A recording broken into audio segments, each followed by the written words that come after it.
The Wheat Ridge Historical Society was founded in 1974 during an effort to preserve the Soddy House, the oldest house built of tall prairie grass this close to the mountains.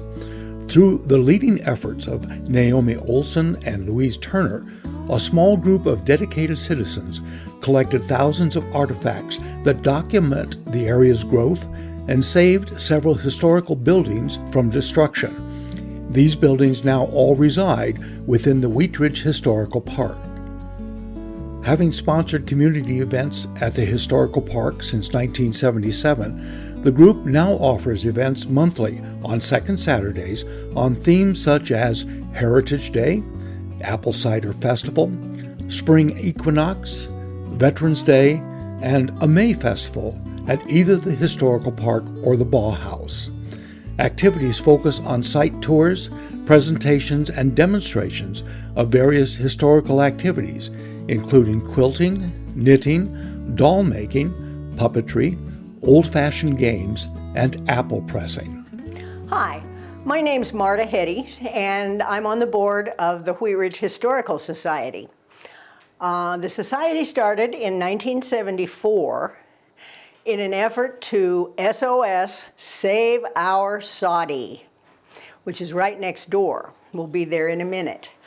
The society originally had an open door policy, bring us everything you've got in your attic and your basement and your garage. So very quickly, the society had, well, now it's over 10,000 artifacts, and keeping track of them has become quite a job. In the 80s and 90s, they started saving buildings, and that became the most important thing. The cabin, an 1859 cabin, which had been moved a number of times but was owned by a notable judge named Samuel Johnson, was moved into the site. The two buildings that were originally on site are the Soddy, of course, and then this house, which is a Sears kit home that was built in the early 1900s. Later on, in the 90s, the old post office, which was down at 38th and Teller downtown, was going to be demolished. And the society rose up and, after a very long, convoluted effort, managed to save that. But there was no prep work done.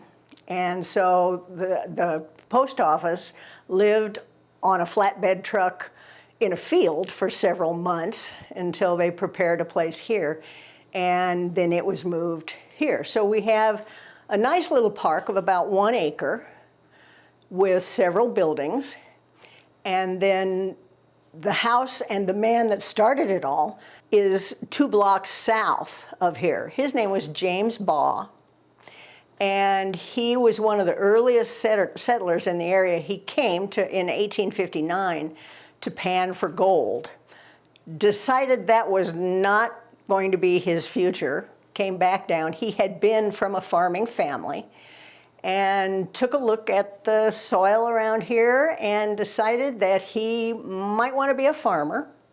So he filed on 160 acres that includes all of this area and built himself a cabin. And then several years later, he became a gentleman farmer and a notable community member. The earliest building on this property is a sod house.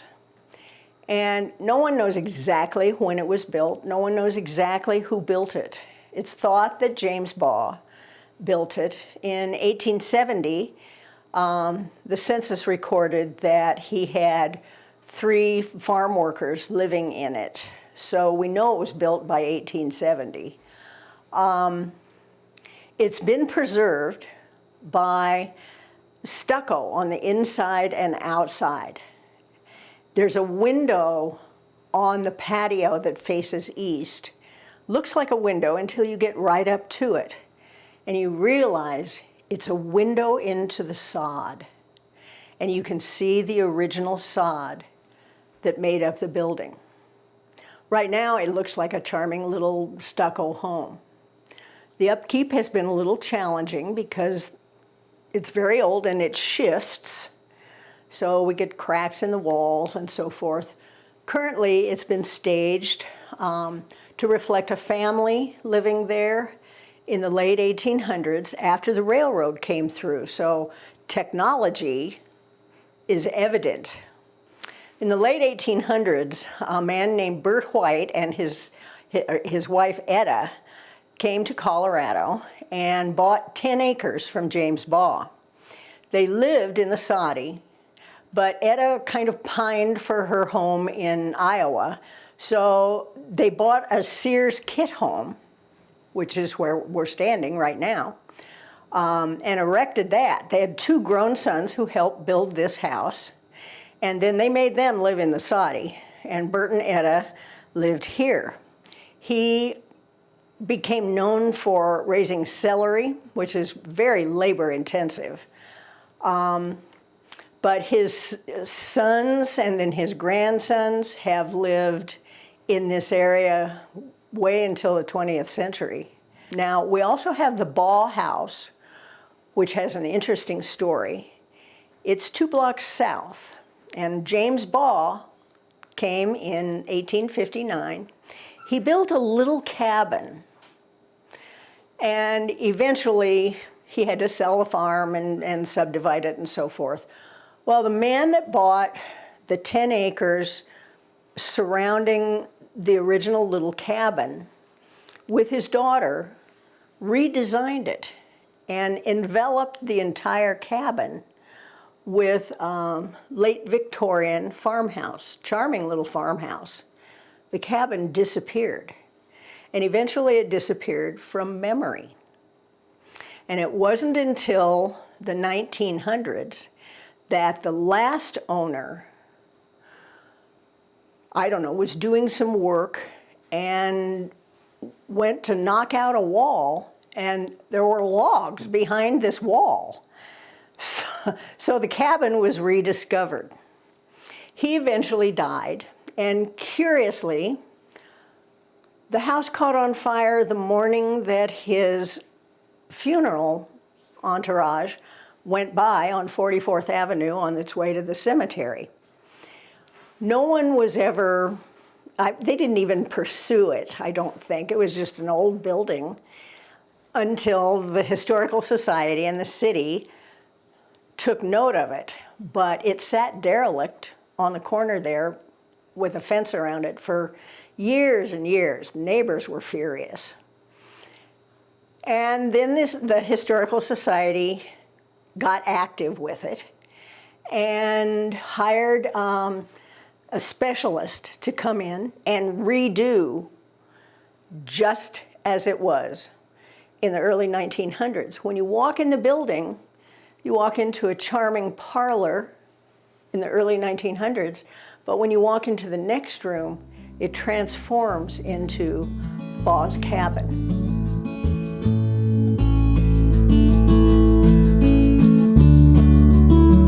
The Jefferson County Historical Commission is pleased to recognize the Wheat Ridge Historical Society for their work in preserving places and enriching the community of Wheat Ridge. They have created an enduring legacy in Jefferson County and have clearly demonstrated a strong and lasting organizational presence in the community and a tenacious and sustained spirit for preserving the area's history.